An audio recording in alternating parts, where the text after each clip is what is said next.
Hello बच्चों।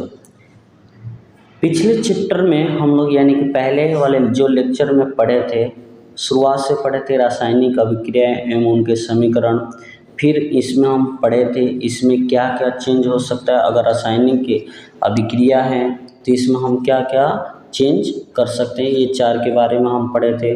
उसके बाद इसमें पढ़े थे रासायनिक समीकरण क्या होता है, जिसमें अभिकारक और उत्पाद के बारे में पढ़े थे, जो हाँ बोले थे तो ये क्वेश्चन आते हैं पेपर में। उसके बाद हम पढ़े थे रासायनिक जो संतुलित रासायनिक अभि समीकरण का महत्व, इनकी क्या महत्व है इसके बारे में पढ़े थे, और इसको हम कैसे संतुलित करते हैं यहाँ पर एक एग्जाम्पल के तौर पे इसका हम संतुलित करके भी दिखाए थे। उसके बाद आपका ये जो घर के काम में मैं कुछ दे रखा था, इसमें हीट एंड ट्रायल विधि बताया था, और इसमें वाई को जलने से पहले मैग्नीशियम रिबन को साफ क्यों किया जाता है, ये सब हम पढ़ाए थे और ये घर के काम में दिया गया था। अगर ये आपको समझ में संयोजन अभिक्रिया किसे कहते हैं, तो ऐसी अभिक्रिया जिनमें दो या दो से अधिक अभिकारक मिलकर एकल उत्पाद का निर्माण करते हैं, उन्हें उसी को हम क्या बोलते हैं, संयोजन अभिक्रिया बोलते हैं। ये पेपर में आता है। जैसे अगर आपसे इसमें कोई पूछे इसका एग्जाम्पल्स बताओ, तो अच्छा सा एग्जाम्पल्स है संयोजन अभिक्रिया का। जो कार्बन है, कार्बन किसके साथ हो रहा है, कार्बन जो है ऑक्सीजन के साथ क्या कर रहा है, मिलकर कार्बन डाइऑक्साइड बना रहा है। तो जो दो मिलकर एक बनाए उसी को हम क्या बोलते हैं, संयोजन अभिक्रिया बोलते हैं। अगला हमारा है संयोजन अभिक्रिया के बाद दूसरा है वियोजन अभिक्रिया। क्या नाम है उसका, वियोजन अभिक्रिया। तो सेकंड में हमें पढ़ना जो है इसमें वियोजन अभिक्रिया पढ़ना है। तो वियोजन अभिक्रिया क्या होता है इसके बारे में भी पढ़ेंगे। हाँ, इसका आंसर लगाइए आप सब, वियोजन अभिक्रिया किसे कहते हैं। जैसे एकल अभिकारक टूटकर, एक रहेगा और वो टूटकर छोटे छोटे उत्पाद प्रदान करता है, इसी को हम क्या कहते हैं, वियोजन अभिक्रिया कहते हैं। वो क्या करेगा, छोटा छोटा उत्पाद करेगा, उसी को हम क्या बोलेंगे, वियोजन अभिक्रिया करेंगे। जैसे आप ही देखो 2FeSO4, ये फेरस सल्फेट है, और फेरस सल्फेट को जब हम उष्मा दे रहे हैं तो ये तीन पार्ट में डिवाइड हो जा रहा है, टूट जा रहा है। फेरक ऑक्साइड ये बन रहा है, ये SO2 बन रहा है, और यहाँ SO3 बन रहा है। तो ये तीन पार्ट में टूट जा रहा है। और एग्जाम्पल्स जैसे कि हम बात करें CO2, तो CO2 को जब हम गर्म करेंगे तो कार्बन अलग हो जाएगा और O2 हमारा क्या हो जाएगा, अलग होगा। कब, जब हम इस पे हीट देंगे तब। ठीक है, वियोजन अभिक्रिया भी समझ में आप सबको आ गया होगा। उसके बाद वो तीसरा अभिक्रिया जो हमारा है वो है विस्थापन अभिक्रिया। तीसरा हमारा अभिक्रिया का नाम क्या है, विस्थापन अभिक्रिया। क्या होता है विस्थापन अभिक्रिया, इसके बारे में भी पढ़ेंगे।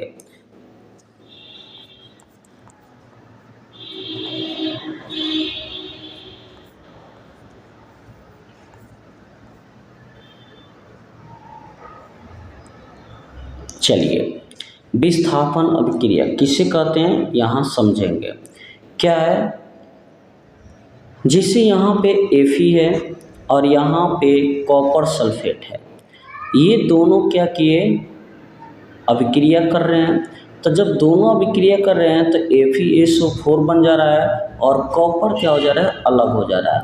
ये हमारा सॉलिड H4 सॉलिड हो गया, एक्यूमिस लिक्विड हमारा क्या हो गया, लिक्विड हो गया। ठीक है, तो ये दोनों अभिक्रिया करेंगे तो ये क्या करेगा, इसको हटाकर ये Fe जो है ये SO4 के साथ क्या करेगा, जुड़ जाएगा, जिसमें कॉपर हमारा क्या हो जाएगा, अलग हो जाएगा। तो यही इस अभिक्रिया में लोहे ने दूसरे तत्व कॉपर को कॉपर सल्फेट के विलयन से विस्थापित कर दिया या हटा दिया, और इस अभिक्रिया को विस्थापन अभिक्रिया कहते हैं। नेक्स्ट हमारा जो पढ़ना है इसमें पढ़ना है द्विविस्थापन अभिक्रिया। अब ये द्विविस्थापन अभिक्रिया क्या होती है ये समझेंगे। नाम से ही पता चल रहा है द्विविस्थापन, जिसमें कितने हो, दो दो विस्थापित हो। जैसे यहाँ एक एग्जाम्पल के तौर पे समझेंगे। यहाँ क्या है, सोडियम सल्फेट है और यहाँ पे बेरियम क्लोराइड है, और ये जो सोडियम सल्फेट है तो सोडियम क्या किया, ये क्लोराइड के साथ यानी कि क्लोरीन के साथ कर लिया, और जो हमारा बेरियम है ये किसके साथ, ये सल्फेट के साथ कर लिया। तो यहाँ देखो बेरियम सल्फेट बन गया और यहाँ पे सोडियम क्लोराइड बन गया। सिंपल एक उदाहरण के तौर पे, जैसे ये इनको हम ऐसे मान के चले, ये हमारे मान लेते हैं ये प्लस है, ये क्या है, ये प्लस है, ये माइनस, यहाँ ये प्लस है और ये माइनस, ये बॉय है और ये गर्ल है, ये भी बॉय और ये भी गर्ल। इन्होंने क्या किया, अपने गर्लफ्रेंड को छोड़ के ये पड़ोसी वाले गर्लफ्रेंड के साथ आ गए, और ये अपने गर्लफ्रेंड छोड़ के ये पड़ोसी वाले गर्लफ्रेंड के साथ अपना साथ ले लिए। तो यहाँ पे सोडियम सल्फेट किसके साथ गया, तो क्लोरीन के साथ गया, और हमारा जो बेरियम है ये किसके साथ गया, तो सल्फेट के साथ गया, तो बेरियम सल्फेट बन गया। तो क्या होता है, जैसे यहाँ पढ़ो, वे अभिक्रियाएं जिनमें अभिकारकों के बीच आयनों का आदान प्रदान होता है उन्हें द्विविस्थापन अभिक्रिया कहते हैं। जहाँ पे आयन का आदान प्रदान हो, तो आयन क्या होता है, आप लोग क्लास 9th में अच्छे से पढ़े हो। आयन जो मैं अभी बोला प्लस और माइनस, जहाँ पे प्लस और माइनस का क्या हो, आदान प्रदान हो, यानी कि लेन देन हो, उसी को हम क्या बोलते हैं, द्विविस्थापन अभिक्रिया। जहाँ पे दो आयनों का आदान प्रदान हो उसको हम क्या बोलेंगे, द्विविस्थापन अभिक्रिया। नेक्स्ट हमारा वेरी इंपॉर्टेंट है उपचयन और अपचयन। ये ऐसा कोई पेपर होगा जिसमें यह ना पूछा जाए, ये पूछता है उपचयन और अपचयन। अब बात करते हैं उपचयन किसे कहते हैं और अपचयन किसे कहते हैं। तो लगाइए आप लोग अपने बुक में ये, जैसे देखिए, जब किसी पदार्थ में ऑक्सीजन की वृद्धि होती है तो इसे क्या कहेंगे, अपचयन कहेंगे। क्या बोलेंगे, अपचयन। यानी कि ऑक्सीजन की बढ़ोतरी होगी तो उसको बोलेंगे अपचयन, ठीक है जी। और जब अभिक्रिया में किसी पदार्थ में ऑक्सीजन का ह्रास होता है तो उसको बोलेंगे अपचयन, और जब किसी ऑक्सीजन क्या होगा, ह्रास होगा यानी कि नीचे गिरेगा, उसको बोलेंगे अपचयन। आगे बात समझ में, वेरी इंपॉर्टेंट है ये, यहाँ से 100% क्वेश्चन पूछा जाता है ना। कोई ही पेपर ऐसा होगा जिसमें ये ना पूछा जाए, बाकी ये क्वेश्चन पेपर पूछे जाते हैं। आप पुराने मॉडल सेट उठा के देख सकते हैं या आप क्वेश्चन बैंक उठा के देख सकते हैं। इसका एग्जाम्पल्स क्या होगा, दोबारा रिपीट कर दूं, ऑक्सीजन की वृद्धि होगी उसको हम बोलेंगे उपचयन, और ऑक्सीजन की ह्रास होगी उसको बोलेंगे अपचयन। इसका एग्जाम्पल्स एक है जिसको आप देख सकते हैं, ये है जैसे आप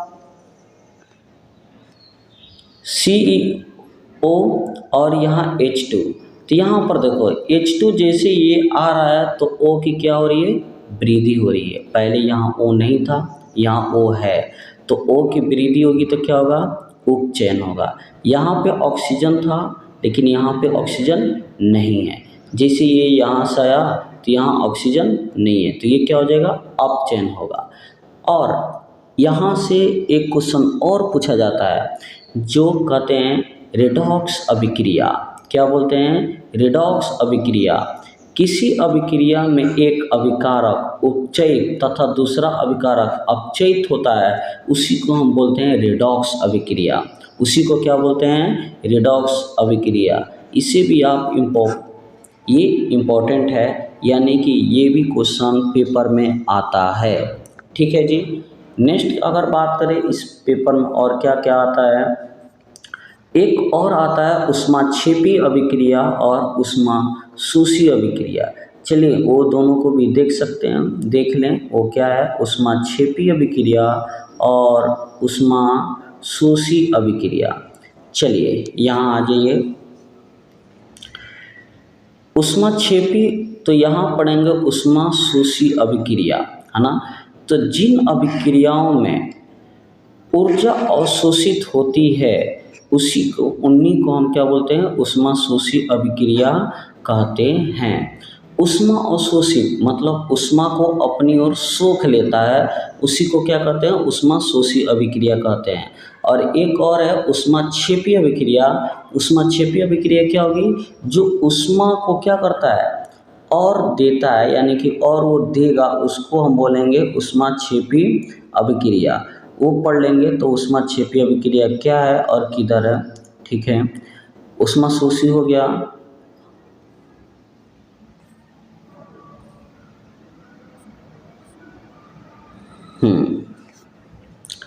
ठीक है।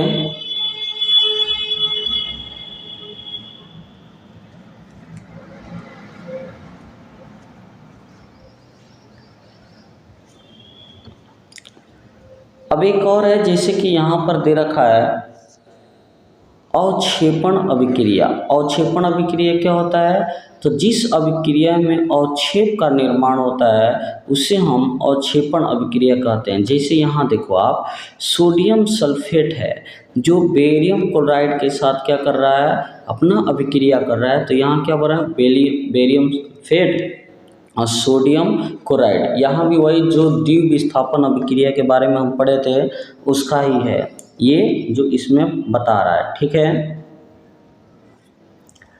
अब नेक्स्ट है, इसमें जो लास्ट बच गए हैं क्या है, संक्षारण। संक्षारण आप लोग पढ़ चुके हो। संक्षारण क्या होता है, जिससे लोहे की बनी हुई नई वस्तु चमकती होती है, लेकिन कुछ समय के बाद उसमें लालिमायुक्त भूरे कलर की परत चढ़ जाती है, और इसको क्या बोलते हैं, लोहे पे जंग लगना। इसी को हम क्या बोलते हैं, लोहे पे जंग लगना, है ना। तो जो लोहे पे जंग लगता है वो हमारा क्या हो जाता है, संक्षारित हो जाता है। वो हमारा जो वस्तु है वो क्या हो जाता है, संक्षारित हो जाता है।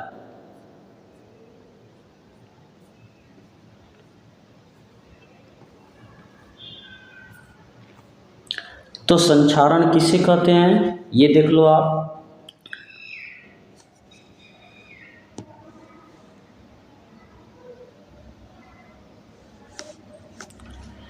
संक्षारण किसे कहते हैं, जब कोई धातु अपने आसपास सांद्रता आदि के संपर्क में आती है तब ये संक्षारित होती है, और इस प्रक्रिया को हम क्या बोलते हैं, संक्षारण कहते हैं।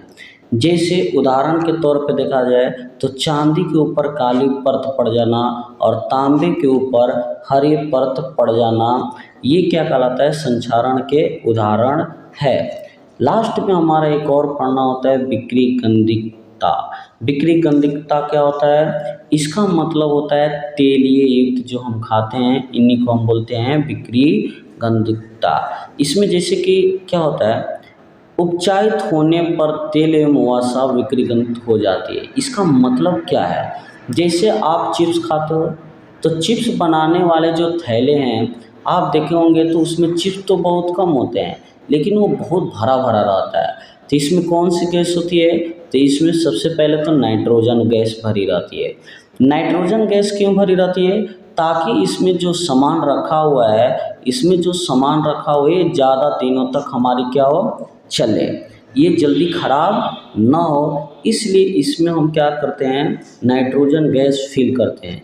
जो हमारा फ्रिज होता है तो फ्रिज में भी हमारा क्या भरा रहता है, नाइट्रोजन गैस भरा रहता है। ठीक है, आई होप आप लोग समझ चुके होंगे। बाकी इसमें जो प्रश्न और हैं जो आप अगर कमेंट करोगे तो ये सारे प्रश्न का आंसर हम एक एक करके करा देंगे। जैसे प्रश्न इसमें है, जब लोहे की कील सल्फेट कॉपर सल्फेट के विलयन में डुबाया जाता है तो विलयन का रंग कैसा हो जाता है, और ये रासायनिक अभिक्रिया की पहचान करने को आया है। बाकी इसमें आपने क्या सीखा ये दे रखा है, और ये जो प्रश्न उत्तर है यहाँ से भी क्वेश्चन में आते हैं। तो अगर आपको इसके आंसर चाहिए तो कमेंट बॉक्स में ज़रूर लिखिए, हम इसको पूरा करने के प्रयास करेंगे। Thank you all of you student.